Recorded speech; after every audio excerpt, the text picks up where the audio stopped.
당시 우리 집의 구조는 아주 단순하였는데 방둘이 나란히 붙고 그 두 방 앞엔 좁은 툇마루가 놓여져 있고 두 방의 양옆구리엔 한쪽은 관과 다른 한쪽엔 부엌이 달려 있었다.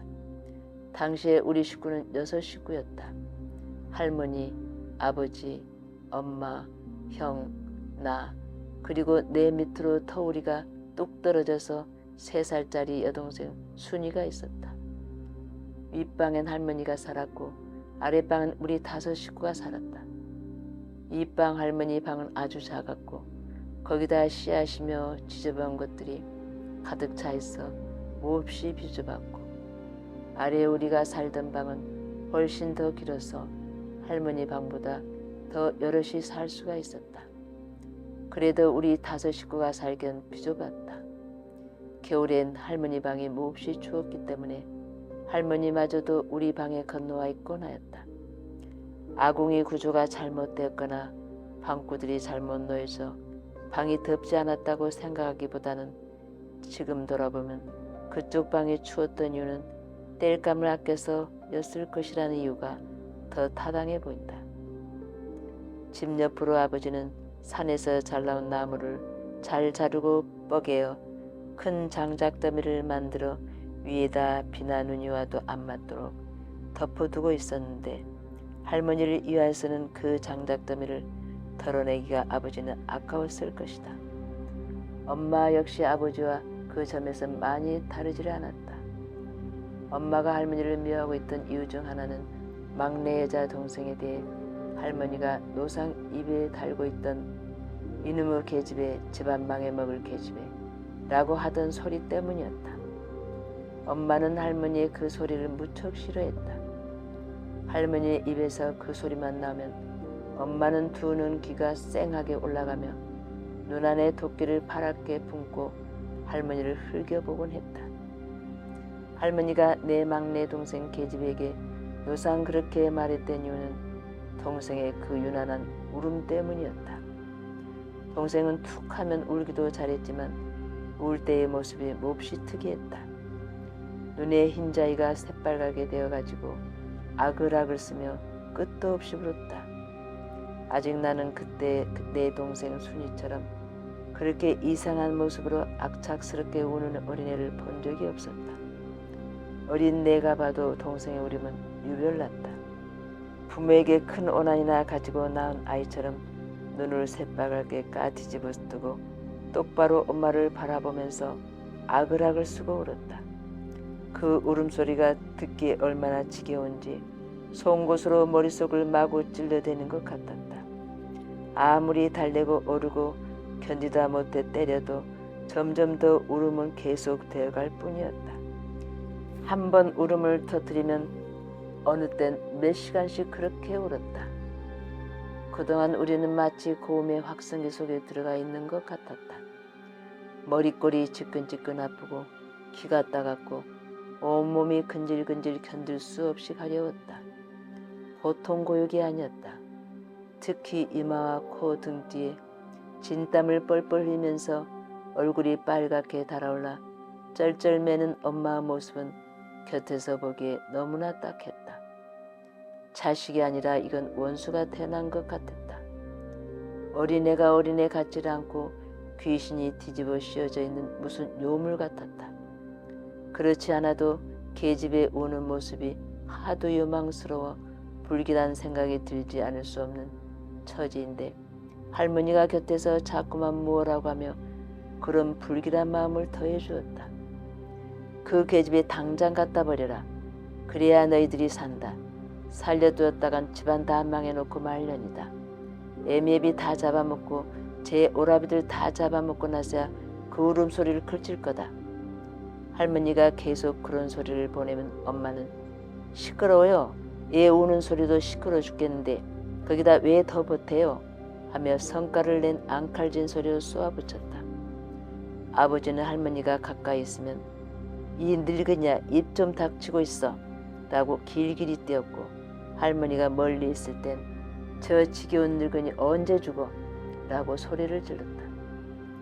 그러나 할머니가 동생에 붙은 귀신을 떼어줘야 한다면서 할머니 나름대로 알고 있는 여러 가지 비법을 아이에게 하여주는 일만은 엄마나 아버지나 다 막지 않았다.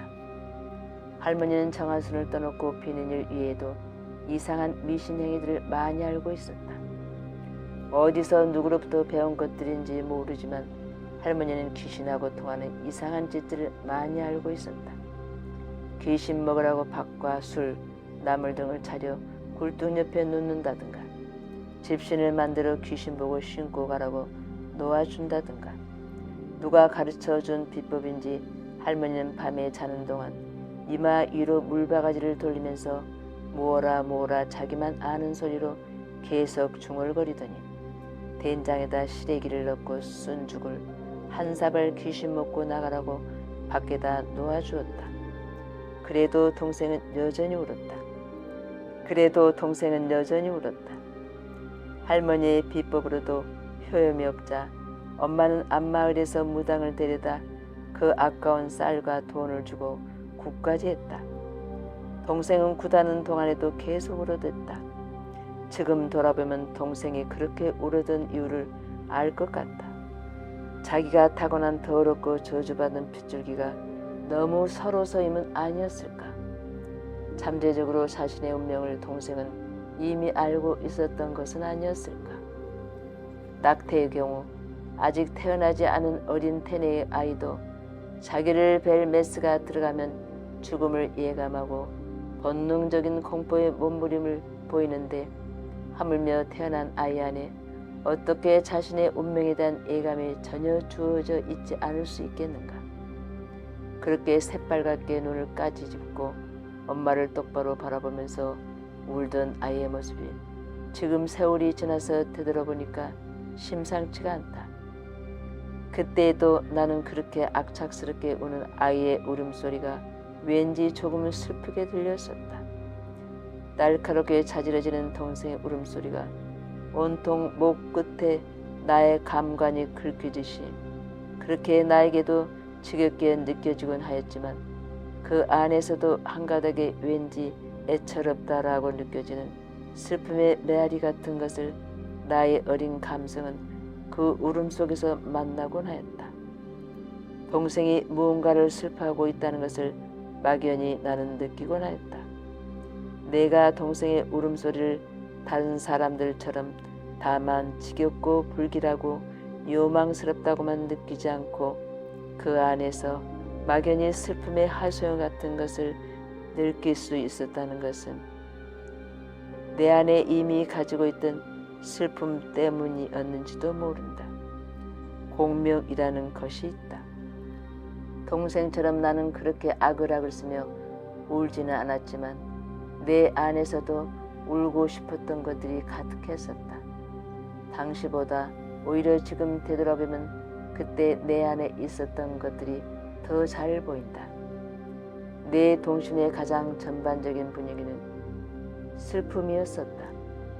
언제나 나를 감싸고 있던 그 보라색 같은 것이 슬픔이었음을 이제야 나는 확실히 알 것 같다. 나는 누구를 특별히 미워하지는 않았지만 내 주변에 나타나 있던 인물들이 조금씩은 싫었다.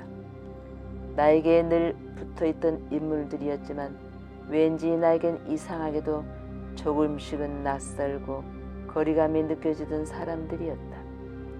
할머니도 나는 싫었다. 할머니가 하고 있던 그 비방이라는 것들이 나는 무섭고 싫었다. 할머니 몸에 지니고 있던 얼룩덜룩한 헝겊대기들이나 이상한 글자나 그림이 들어있는 종이들이나 그런 것들 지금 생각하면 부적이다. 나는 몹시 섬뜩하고 싫었다. 할머니는 그것들을 형이나 내 몸에도 넣어주려고 하였는데 나는 싫다고 도망을 쳤고 형은 할머니가 해주는 대로 가만히 있었다. 간장에 졸인 검정콩처럼 새까맣게 찌들어 붙고 쪼글쪼글 주름이 지고 쥐 눈처럼 눈이 반들반들한 할머니의 모습부터가 나는 싫었다. 어딘가 이 할머니가 내 눈엔 그림책에 나오는 마녀나 마귀 할멈처럼 느껴졌고 또 할머니가 하고 있는 그 이상한 짓들 모두가 마녀나 마귀 할멈에 대하여 그때 내가 가지고 있던 이미지와 같았다. 할머니가 하고 있던 비법들 가운데엔 부엌에서 쓰는 쇠로 만든 식칼을 가지고 하는 짓들이 많았는데, 예를 들면 칼로 땅에 무슨 글자를 쓴다든가, 칼을 가지고 무슨 주문을 외면서 보이지 않는 허공을 베는 신용을 한다든가 하는 짓들이었는데, 그럴 때 보면 할머니는 영락없이 마녀 같거나 아니면 앞마을에 사는 무당과도 비슷했다. 할머니와 함께 자는 것이 무서워 나는 여름에도 아랫방에서 비좁게 식구들 속에 끼어잤다. 아버지나 엄마에 대해서는 썩 좋은 감정 가지고 있지 않았지만 그래도 할머니보다는 덜 무서웠다. 하지만 아버지가 할머니에게 버럭버럭 소리를 지르고 칠듯이 되어지는 일만은 나는 참을 수가 없었다. 그때만은 나는 할머니가 불쌍하고 할머니 편이 되어주고 싶었지만 아버지에게 대든다는 것은 나의 용기는 얼음도 없던 일이었다. 어린 마음에도 나는 아버지가 저라면 벌을 받을 거라고 생각했다. 그리고 또 벌을 받아야 한다라고 생각했다. 결국 할머니는 6.25 전쟁이 발발하던 해에 죽고 말았다. 할머니는 아버지가 죽인 것이나 다름이 없었다. 나는 당시 국민학교 초등학교 2학년을 다니고 있었는데 학교는 앞마을에서도 더 들어가 산모퉁이를 2개나 더 돌아야 만나는 곳이었다. 학교 조금 못 미쳐서 건너야 하는 개천이 하나 있었는데 개천물이 워낙 맑아서 바닥이 환히 들여다 보이는 데다 물고기며 가재 따위가 많이 살고 있어서 그곳은 마치 조그만 어장 같았다. 여기 오면 나는 언제나 발길을 머물고 물고기들이 떼를 지어 다니는 물밑을 한참씩 살펴보거나 바위돌을 드러내면 그 밑에서 어김없이 기어나오는 가재를 잡아서 바위에 얹어놓고 기어가는 것을 한참씩 바라보거나 하면서 시간을 끌곤 하였다. 학교 갈 때보다도 집으로 돌아올 때 나는 그 짓을 자주 하였는데 그만큼 나는 빨리 집으로 가고 싶지가 않았던 것이다. 적어도 나는 다른 아이들처럼은 빨리 집으로 돌아가고 싶어 하지는 않았었다. 어느 땐 우리 동네 쪽에서 같이 다니던 친구들 다 보내고 혼자 그 갯천가에 앉아 햇빛이 쨍쨍 내려쪼이는 속에서 물장난을 하고 있는 때도 있었다.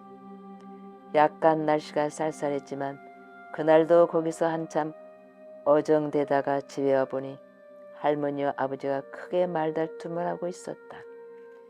겨울방학이 막 끝나고 개학한 지 얼마 안 됐을 때였으므로 아직 이른 봄이었을 것이었다.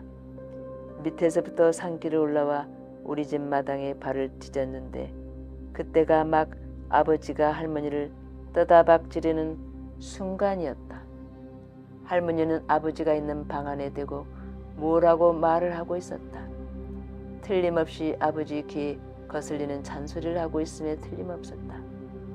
방 안에서 버럭버럭 소리를 지르던 아버지는 갑자기 일어서더니 뱃머리에 서서 안을 들여다보며 소리를 지르고 있던 할머니를 벌컥 떠다박질렀다. 순간 할머니의 조그만 몸은 뒤로 발칵 젖혀지면서 툇마루 아래로 자빠지듯이 떨어져 버렸다. 마당에 뒤로 떨어지면서 내는 쿵 하는 소리가 내가 있는 곳까지 들려왔다. 할머니의 뒤통수가 마당에 부딪히는 소리였다. 그 소리를 듣는 순간 나는 어린 마음에도 저렇게 대기에 넘어졌으니 할머니의 머릿속에서 틀림없이 무언가가 바스러졌을 것이라는 생각이 들었다. 저쪽 서편 하늘에 저녁 노을이 빨갛게 타고 있던 게 지금까지 내 눈에 서원하다. 부엌에서 밥을 짓던 엄마가 뛰어나와 할머니의 몸을 흔들었다. 그러나 할머니는 이미 아무런 반응이 없었다. 할머니 입에서 개 거품 같은 것이 조금 흘러내렸던 것이 기억난다. 그때 벌써 할머니는 죽어 있었던 게 틀림없다. 엄마는 할머니가 이미 죽은 걸 보고 방에 있는 아버지에게 뭐라고 나무라는 소리를 했다. 그래도 안에서 아무 귀척이 없더니 좀 지나서야 아버지는 방 안에서 삐죽이 모습을 내밀었다. 배 잠방인가 모시 잠방인지 기억이 분명치 않은데 그런 옷을 아래 위로 입고 머리칼이 부수수한 아버지의 모습이 방문으로 나타났을 때 나는 전신에 오싹 소름이 돋쳤다. 한겨울은 이미 등을 돌린 때였음에도 마치 엄동설 안에 찬물을 뒤집어 쓴 사람처럼 전신이 오싹하면서 덜덜 떨렸다. 저것이 살인자의 얼굴이다 라고 나의 어딘가에서 일러주는 목소리가 들렸다. 나는 도망치고 싶었지만 두 발이 땅에 붙어 꼼짝을 할 수가 없었다. 아버지는 할머니의 누워있는 몸을 잠시 들여다보다가 할머니의 옆구리 께를 발로 툭툭 걷어찼다. 반응을 보려는 것 같았다. 그러다가 죽었다고 느꼈는지 엄마에게 할머니의 몸을 옮기자는 사인을 보냈다. 아버지와 엄마는 둘이서 할머니의 사체를 들고 할머니 방으로 들어갔다. 아버지는 죽은 할머니의 두 어깨를 그리고 엄마는 할머니의 두 발을 붙잡고 방으로 들여다 눕혔다. 형은 놀러 갔는지 보이지 않았고 울베기 동생은 할머니가 뒤로 넘어진 토방에서 얼마 떨어지지 않은 곳에서 흙장난을 하며 놀고 있었다. 이상하게도 동생은 울지를 않고 토끼 눈처럼 눈을 동그랗게 뜨고 엄마 아버지가 하고 있는 짓을 또랑또랑 바라보고 있었다. 엄마 아버지의 눈이 나를 알아본 것은 그들이 숨이 떨어진 할머니의 시체를 할머니의 방에다 뉘고 나올 때였다. 두 사람은 거의 동시에 나를 발견했는데 나를 보는 순간 그들은 멈칫 놀란 기색을 지었다.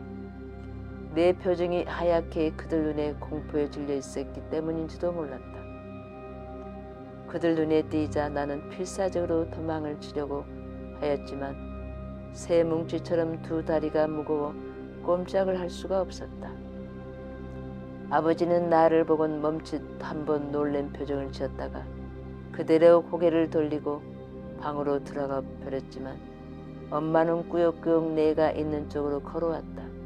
그리고 내 앞에 서더니 너 지금 여기서 무엇을 봤는지 모르지만 아무것도 안 본 거다. 알았지? 하면서 내 어깨를 다둑다둑 두드렸다. 별로 힘을 주어 두드린 것도 아닌 하면서 내 어깨를 다둑다둑 두드렸다. 별로 힘을 주어 두드린 것도 아닌데 나는 하마터면 앞으로 꼬꾸라질 뻔하였다.